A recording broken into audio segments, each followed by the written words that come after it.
Welcome to Killer Women with your host, best-selling author Danielle Girard. The Killer Women vodcast is pleased to be a part of the Authors on the Air Global Radio Network. To learn more about Danielle and her books, visit her at www.daniellegirard.com, and to access all of our vodcasts, go to youtube.com/Authors on the Air.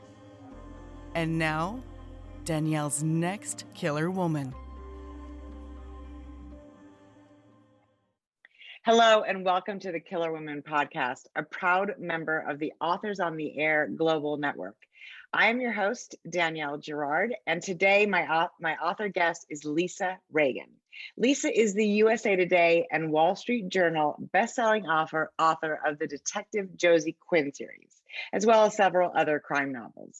Her novels have been translated into several languages. She has a bachelor's degree in English and Master of Education degree from Bloomsburg University. She lives just outside of Philadelphia with her husband, daughter, and her Boston Terrier named Mr. Phillip. She's a member of International Thriller Writers, Mystery Writers of America, and Sisters in Crime. Welcome, Lisa. Thank you so much for having me. I'm excited to be here. So excited to be here. So of course, I've read, this is not my first Josie Quinn novel, but I enjoyed this one very much. So tell our listeners, this is her final confession. Tell listeners a little bit about her final confession. So in her final confession, a member of Detective Josie Quinn's team confesses to a murder, and Josie doesn't think that she did it. The series is set in a small city in central Pennsylvania, which I have made up, so it is fictional. And all of their many crimes are investigated by Detective Josie Quinn and her team, which is, I believe in this book is basically her, Lieutenant Noah Fraley, and Detective Gretchen Palmer.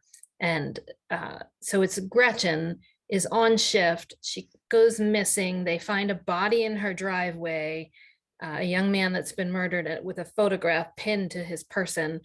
And it looks very much like Gretchen did it. And then when they find Gretchen, she says that she did it, but Josie just doesn't believe it. So she goes digging pretty deeply into Gretchen's past to try to unravel all the lies and secrets.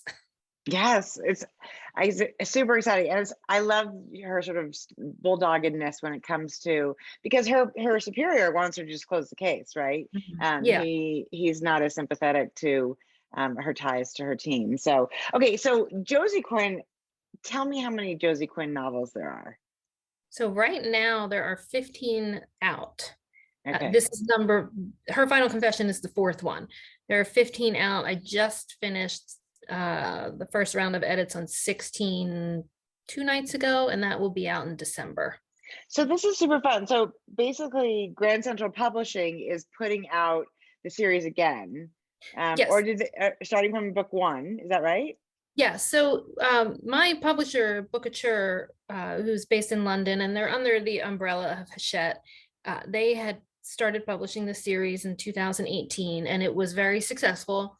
So they made this deal with Grand Central that they would start publishing paperback editions into stores of the series. So they started with number one.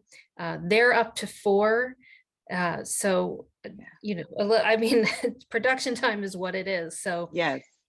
It's a little slower, but I think, look at this covers. I think it's just, I know, it's gorgeous. I agree. They did. I think it's awesome. Some books I feel like that feel the right, like, heaviness, and kind of like everything about this just feels so, it was so, edible to, you could throw it, take it in your bag, and it's light, but it's, people like paperbacks. I also, I read a ton, obviously, as we all do, I think, because of the efficiency of space I have a Kindle that I just adore, but there's still something about a paperback book. So, and it's an incredible cover. I love that they're doing that. So, and okay, so 15.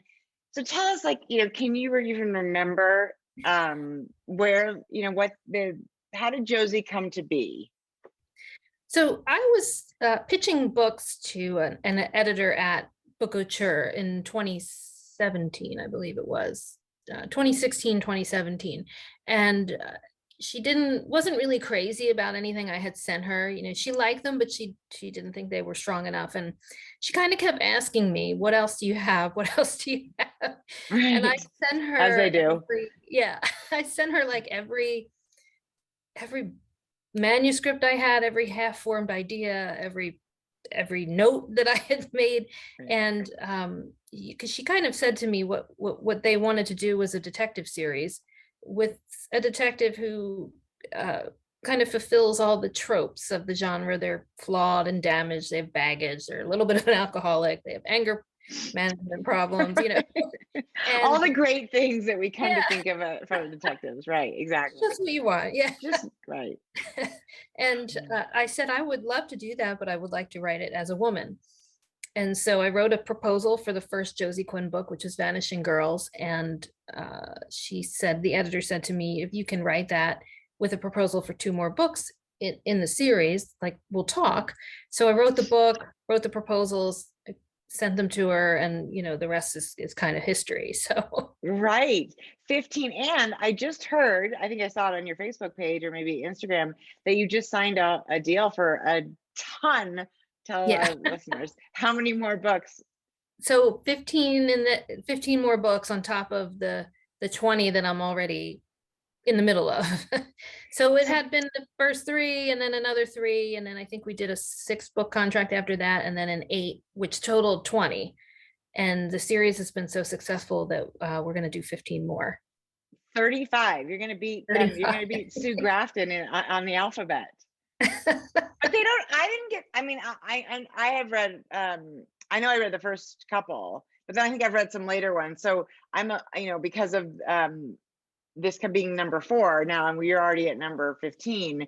I've read along. It doesn't, I am sure there are people out there, of course, and I understand this, it's my inclination, who want to start at book 1 and then go along, because of course things have happened to Josie in book 14 that if you didn't read, book 8, you might not, but you do such a beautiful job. And I felt this with all the ones I've read, and I'm not clearly being very good at reading them in order, that, I don't feel like, there's stuff in this book that I recognize from the, first book, but I don't feel like I'm missing out.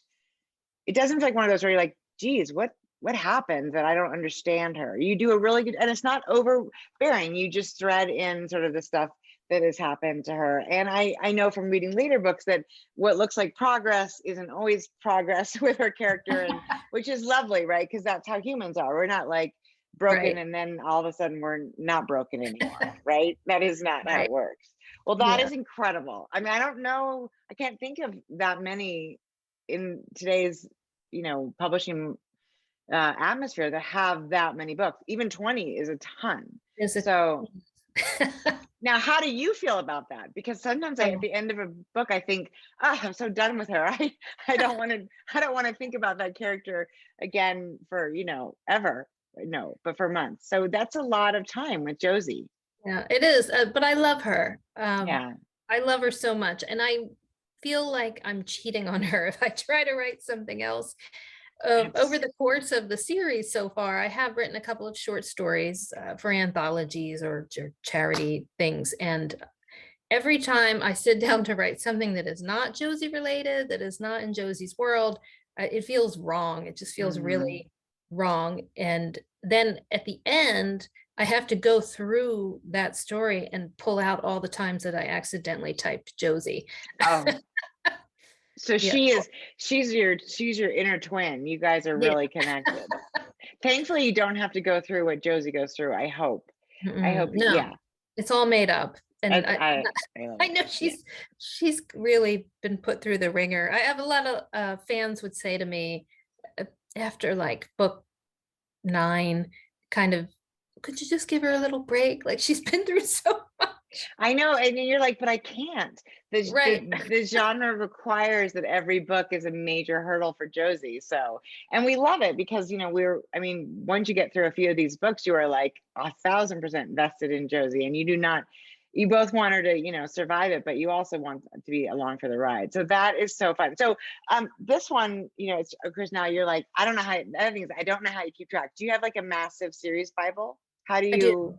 I do. Okay, tell listeners I don't know if everyone knows what a series Bible is. So for me, it's just a document that keeps track of what happens in each book, what characters appear in each book, what their histories are, the locations in the city that I've made up, where they are in the city, important events that have happened at those various locations, and any other details that might be important later, such as Josie has a huge fear of dark enclosed spaces. So that's not something I need to go to the Bible for, but that's just an example. If a character has a little quirk or a fear or a habit that I want to make sure is consistent across the series, those kinds of details are in the Bible. And I have a wonderful woman, Claire Milto, that reads each book and then she adds to it for me. I So love that. yeah, it's invaluable. Yes, a series Bible. I agree. And it is it's nice to have it in a document because then you can search something, for a Yes. keyword like, eye color. It would be something that I'd be like, now what Yeah. color are those characters' eyes? That's so fabulous. So, okay. And so tell us about your, you were working full time and writing those books. So that was, and it sounds like you wrote a dozen or so before you stopped working full time, which is a huge undertaking with a child. Yes, yes. I can speak to that. So how did you do that? Oh, I just kind of claimed every spare minute that I had. I used to keep a notebook in my purse, and every time that I would be in a place where we stopped for a few minutes and I was waiting, if it was in a parking lot, in the doctor's office, a line in the post office, those sorts of things, then I would take out my notebook and just write, and then later on I would have to type it up. That was the only way to do it. And I was one of those people that loved to wait in the doctor's office. I would call to make an appointment. They would say, "Oh, we'll give you the first one of the day and you'll get right in." And I would say, "No, I want the middle of the day." Because you I just want to will be wait 3 hours. right, You don't know right. how much work I'm going to get done. That's hilarious. Well, yeah, that's a really smart way to do it. And some of our best ideas come when we're not just staring at a blank screen, right? Yeah. When you're forced to be doing something else at the same time as you're doing this. So, okay, so now that you're writing full time, how does that change how you go about your books? It's changed it in the sense that my family now is more at the mercy of the books. So Interesting. Explain what you it mean. used to be something I did, like I said, if I'm waiting in line at the post office, quietly scribbling in my notebook, or it was something that I did after my daughter went to bed. And now it just consumes our lives. Like the schedule, our schedules revolve around mom's deadlines. And so Yeah. we, it, my family will come in and to my office and they know, what the next deadline is. And I have some visual aid to tell them where exactly I am in the process. So they know, oh, can I bother her right now? Or should this wait until Thursday? that sort of thing. Because you're writing, I mean, you're not just like, this is not a one a year thing. How many books are you putting out each year? I'm putting out 3 right now. Yeah. So it's every day is, I'm working. That is, I know. And it's funny because when you're working from home, right? Sometimes people are like, oh, mom's just in that office. She's right there. I can just get to her. But Yeah. were you writing 3 books a year when you were working full time? Not initially. Initially, it took me 1 year, 2 years to come up with a book. And then that, I would say between 2017 and 2018, I did write 4 books that year somehow. They weren't very good. Well, I know how I did it, which was that my daughter broke her hip, and Oh, it was sorry. horrible. She's doing great now, so that's good. But I was home with her. I had to work from home. I had to take a lot of time off from my full-time job, Right. and I was just she was stuck she had this body cast on, Oh and my God. How did and she break so her hip? on a scooter of all things. Oh Uh, God, just fell she, backwards or something? she flew, she went over a bump and she flew through the air, Oh, several feet in the air, and then she landed on her hip. oh gosh. So She's gonna sorry. kill me for talking about it, but yeah, so she was in this kind of body cast and she's just sitting at home, and I would spend the whole day sitting next to her. And so she was quite young. And so we would play with her a little bit, and then she would get on the iPad and watch something. So during that downtime, when she was watching something or playing a game on her own, then I would just bring my laptop out and Yeah. go for it. And so I think that's the only reason I was able to write so many books that year, was because of all the downtime from my Right. full-time job. Wow, right. And so now, and are you are you one of those like I'm up in crack of dawn writers? Or are you more like give me 3 cups of coffee? Tell me Yeah. about your day. So I get up, we all get going in the morning, and then I drop my daughter off at school. I come home, and then I usually spend an hour, sometimes two, depending on how behind I am, answering emails and Yeah. kind of catching up on any administrative stuff around the house, uh, bills, that sort of thing. And then sometime around 9 or 10, I usually will sit down at my desk and try to stay there until it's time to pick my daughter up again. And then if I'm really behind on a deadline, then I will also work after dinner. Okay.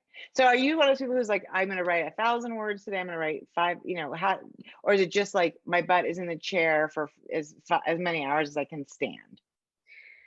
It's just my butt is in the chair until, I try to do like 5 or 6 hours a day, and then Yeah. whatever comes out is what comes out. Sometimes it's 50 words. And I know, I'm isn't like, that what? painful? I know. I know. What have You're I like, been this doing all this time?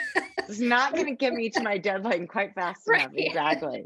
And Exactly. sometimes it's 2,000 words. I never quite know. Sometimes you get stuck on a research question, Mhm. and that, so you've only got, that's most of the time what happens when I've only got that 50 words is I ran into something that I didn't know how to write, and I had to stop and look it up or Right. ask Right. questions.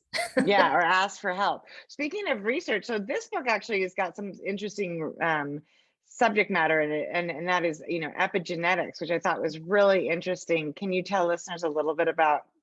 You don't have to tell us how that plays into the plot so much, but Right. what it is. So I have to look here. I thought this was fascinating, and this is the most unscientific explanation you'll ever get. This is Perfect. super simplified, but basically, you have, your DNA, you have your genes, and epigenetics is the field, I believe, of study as to how they're expressed. So even with identical twins, if your DNA is the same, it doesn't mean that you're going to have all the same medical problems, or that even that your hair will grow in the same way, or that your predisposition to certain diseases, or say certain addictions, will play out the same way. So epigenetics kind of looks at the way that those genes are expressed, kind of like applying them to your life and seeing Yeah, there's what like there's happens. some methylation process. I was reading Right. about this, which you do such a good job of explaining it. So methylation. It says when methylation happens, it can essentially turn down or hamper the activity of certain genes, or even blocks some genes from producing certain types of proteins in our body. And that's, of course, the professional who's explaining that to Josie. But Right. but it's interesting because my dad was an identical twin, and he's unfortunately passed away. But I'm we, sorry. yeah, but his identical twin brother, everyone worries that they will end up dying of the same thing. And I loved it in the book. It says it's so rare for identical twins to die of the same thing, which I thought was really interesting, right? Because we would assume so much. I mean, we hear all the time, like these really athletic people have a heart attack because it's just genetics, right? But Right. there are other factors at play, obviously. But I thought that was interesting. And of course, how it plays into the book, which I can't tell you, anybody. Yeah. you have to read it, but it's super fascinating. Now, so do you write, is it 5 days a week? Do you find you write weekends? I'm always interested in, like, I always feel like sometimes if I walk away from a book, even for 2 days, it's harder to get back into it. So I wonder if people find a way to write every day, or if we need a break in our lives. How do you feel about that? It's every day. I mean, I always say I'll schedule myself days off, but it doesn't happen. Yeah. And I have two really good writer friends, actually 3 now, that we try to get together every day from 12:30 to 2 on Zoom, and we just write together. So we come on, we chat about where we are, what we're working on. We set a timer for 20 minutes, we work, and then we come back, unmute, and we discuss, are there any issues? Do we just keep going? And so it's me, Maddie Dalrymple, Jane Kelly, and Jane Gorman has recently joined our group. And they're all suspense mystery writers, and they all Awesome. write something just a little bit different. So it makes it really exciting for me and fun, because if you have a plot question that you need answered, or you need to talk it over with someone, you're getting, several different perspectives on it, which I Yes. find really helps. And right away, you don't have to wait, like, just you send an email to your writer friend and you hear back 2 days later, you get kind of immediate feedback. So that was, so these 3 other authors, we did something similar on Zoom during the pandemic, right? Just to see other faces was really nice. Although I get so easily distracted that I'm like, what's everybody else doing?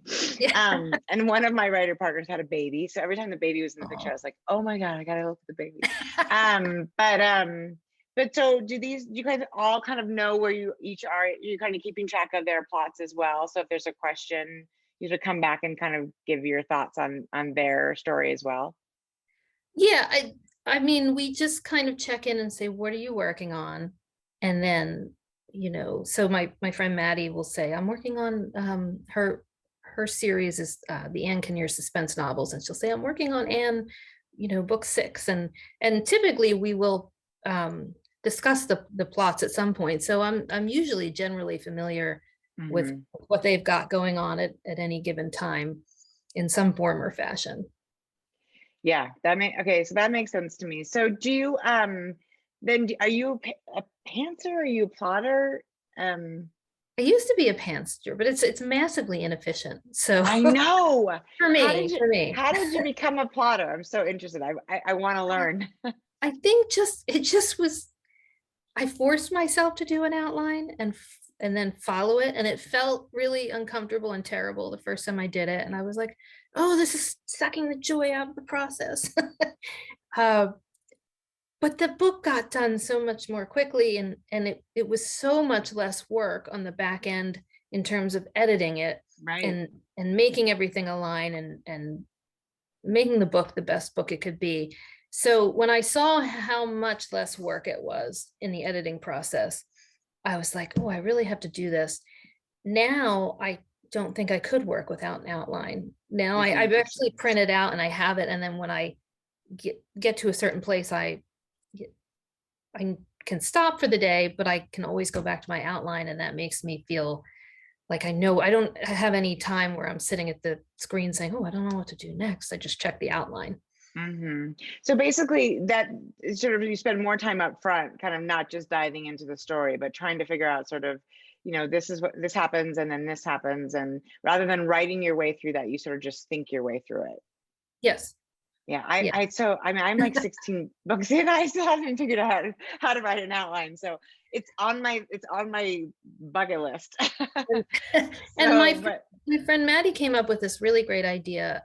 She's done an article about it for Writer's Digest called a frame, which is it is essentially an outline, but for some reason that the way that she describes it makes it seem so much easier to me and more fun.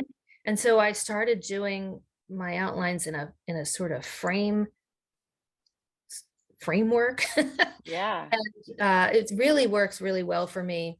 And then we were talking a couple of weeks ago. I said I got to a point in the plot where I needed to make a decision, but that decision was going to affect the rest of the book. And I wasn't sure what to do. And then we talked about like decision trees.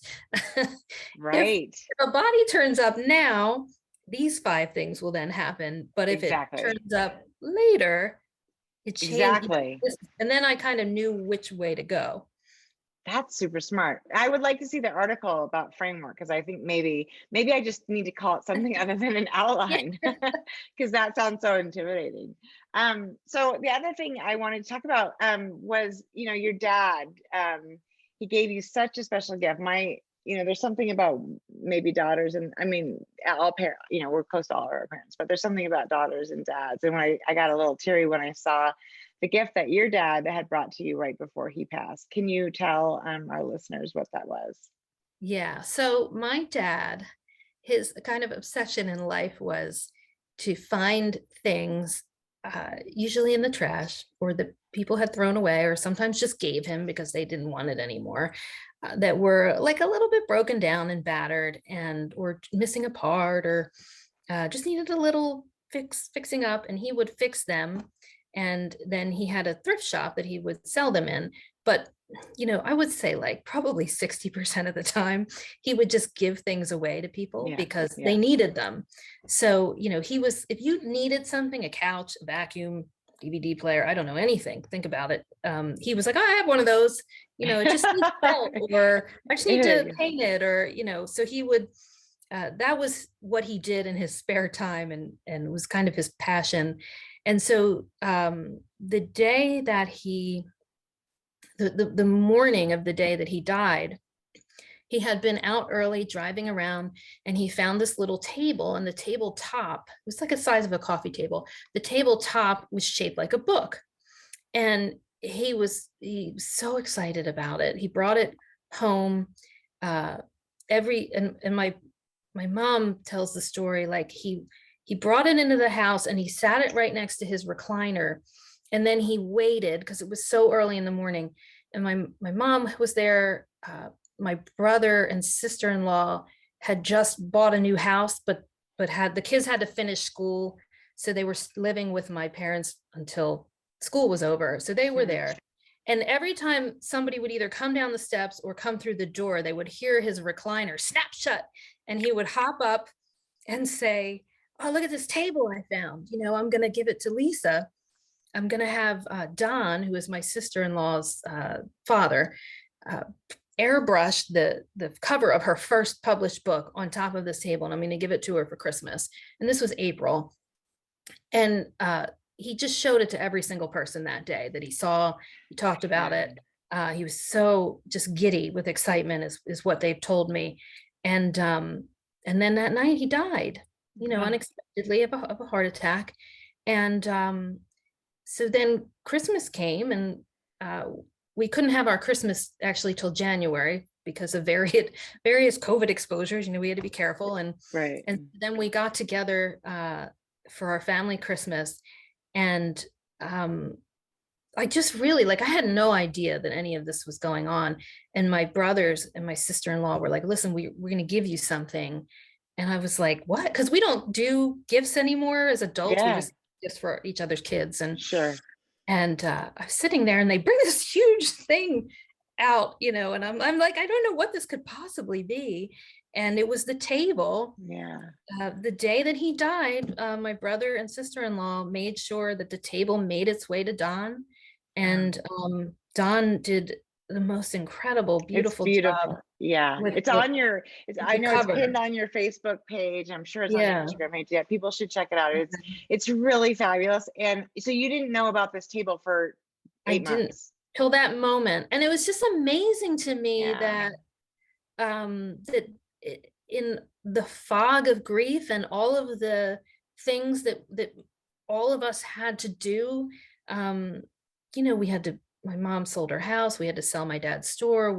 There's all those administrative kind of things and going things, big changes. And through all that they managed to pull this off, to kind of make the last gift that he would ever give me in my life actually came 8 months after his death. I get kind of teary, Lisa. Yeah, I know. I cried for like a week, a week.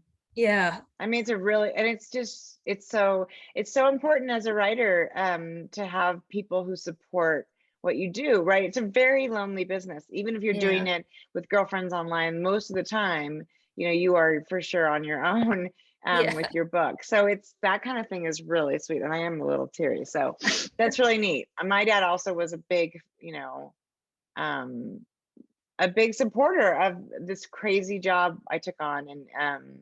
anyway, but I think it means so much to have that. So that is really such a cool gift. And yeah, your families, I mean, they obviously, there's a lot of love there, which is amazing. So, okay, now, but I also, you have also this adorable dog who's features quite a bit. And I just have to ask how much of the writing Mr. Phillip does, because it seems like he's really involved. Does he help you plot? He's a constant companion. No, he's not a good writer. He's not a great writer at all. No. But he is literally glued to my side. I think for every word I've ever written. We got him in 2015. Yeah, so he's been with me through the whole Josie Quinn series. He will, if I come up here and work, I had to get a bigger chair so that we could both fit in it, because he likes to sit with you against my leg and sit with me. And he could easily be downstairs with my husband and my daughter playing, or shaking somebody down for treats. But he will, if I'm writing, he is there right next to me. Absolutely. That's a fun feeling. We actually have 4 dogs right now. Don't tell anybody. I think I probably should have a kennel license for that. But at any rate, it's a little crazy. But I agree that there's something about just having that sort of other living thing in your space. It really, I totally love. So anyway, I had to ask. He's also super cute and such a feature. Yeah, and the fans love him. We had a book signing near me on Saturday, and one of the fans came to get her book signed, and then she brought a gift for him. I love he's it. got fan art and everything. Yeah. That's really cute. Yeah, he's super cute. He seems like a lovely fellow. So how about, you have a daughter. This is a conversation I have with mothers of children who eventually want to read our books. Can I ask how old she is? She's 15. Okay, so she's getting old enough. What do you think? Has she read Josie Quinn? Are you holding her off a few more years? What's happening? No, she started to read Vanishing Girls. She wanted to read the series several years ago, because she's always been a pretty advanced reader. And I said no, because it was too violent and the subject matter was too adult. But once she got to be 14, and I saw the things that she's already reading adult books anyway. So I said she could read it. And she did start it. And there was some debate over why she didn't finish it. So I thought that the reason was that, she had it in school and she was reading it, and a teacher saw it and said, "Oh, that's your mom's book." And then she was kind of like, "Oh, I don't want this kind of attention." Mm-hmm. Mm-hmm. So she stopped reading it. But then I think I said that in an interview, because that's genuinely what I thought had happened. But then she said that was not true, that she just didn't have time to finish it. So I don't know, but I said it's fine. Yeah, exactly. In some ways, I think it's easier when they don't read your books. But it is funny because my daughter, she's now 20, almost 23, so she's a fair amount older, and she had said she got very angry about some decisions I made about the character, like the same sort of thing, like that your fans were saying, like, don't be so hard on this character I love. But I was like, this is sort of how it works, you have to sort of, so she was not happy with me, but what can you do? But I think that's funny. And how our families support us is really interesting too. Like, do you share your books with your husband? Is he a reader? He is not a reader. I mean, he's read some of them, but he always says to me that he's very opinionated, which he is, and that he doesn't want to influence me as I'm writing the plot. We don't want it to become a stressor or something that we argue about. Yes, right, exactly. So he's just really like, he's super supportive. If I want to talk about the plot for the book that I'm working on, he will absolutely help me. He was actually instrumental in coming up with the kind of the secret that was underlying book 15. He's got really, really brilliant ideas, but he's like, we have to have some boundaries. Right, exactly. Like, you're the writer. I will do everything that I can to support you, but this is your show, and so, which is perfect, right? Yeah. kind Yeah. of. I mean, it's nice to have somebody who bounce things off. The ideas my husband comes out with are so far-fetched. I'm like, you're fired. That's no one would believe that could happen. As you know, fiction readers are kind of funny, right? You can get away with almost anything until you don't make it motivated well enough, and then they're like, that's not believable. So I always Right. love that about the feedback. So okay, so you just finished up edits on number 16. You said it's Mhm. coming out in December. December. Can you just tell us a little bit about that one? Yeah, I'm really excited about it, actually. So in the city of Denton, they have a local television station, and on that station is a show that right now in the book is called Couples Corner with the Collinses. And it's these two marriage counselors who wrote a book about relationships that went viral, and then they started a television show in Denton. And so they're pretty famous in Denton for their show. And then this is not a spoiler because it will probably be on the back of the book. The wife is murdered. Mm-hmm. And so then Josie and her team are charged with figuring out who would want to, murder a member of this power couple that are so uber successful and give out relationship advice. And so it's kind of an unraveling of the people that are around the couple, right, and their past, and is everything what it seems? Spoiler alert. yes. Of course, that's so exciting. Well, I love the idea, and yeah, you can't spoil it because we know there's going to be a dead body right at the start, right? Yeah. I mean, that's how the books work. If there wasn't a dead body, we'd be like, wait, what's happening? This is all wrong. You have to have that. Well, that's super exciting. Okay, so Lisa, tell our listeners, there's a ton of Josie Quinn books. What's the easiest, best way to kind of figure out which books come first? Obviously, you can search it on Amazon. You have a website, I'm assuming.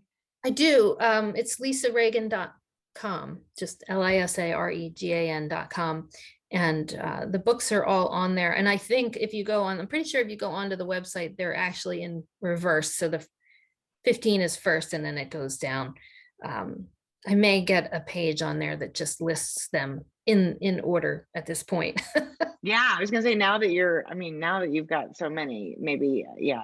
But it's nice then when people can see the covers and know like, and maybe something about them, so we know okay, we read that one, and the Vanishing Girls is the very first. So if you're new to Lisa Regan, which I can't imagine there's that many people that are new to Lisa Regan, but if you're new, Vanishing Girls is a really great place to start to learn about Josie Quinn. And then the number 16 is called what? We don't have a title yet. We're working on it. We've been over a few, and I just don't think that we've landed on the right one yet, but very, very soon. And so I know it's so funny that sometimes the title is the last thing to come. Only half my books have titles that I chose. The other half were somebody else's choice. So, well, that's great. Okay, so lisaregan.com. On Instagram, Oh, I should know this. I probably can look it up. Lisa Regan author, I believe. Okay, and also Facebook, right?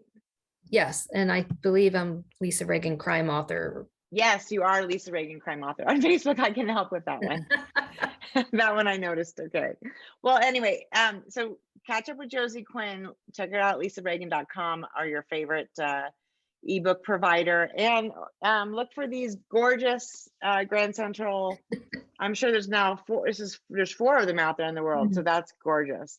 And they're doing a really good job of branding it, because I think the covers look like they, beautifully, like they belong, obviously, as part of the same series, which is, I think it's nice to see that, because you recognize, oh, that's a Josie Quinn book, even though, it only says it in this little font at the bottom. So I want to thank you so much for joining us today, Lisa. This is Thank you for having me. It's such a treat to talk to you. I love poking in all the incredible women brains that we have going on in this world of thrillers. So thank you for joining us, Lisa. And this has been the Killer Women podcast. I'm Danielle Girard, and we will see you next time. Thank you. Thank you.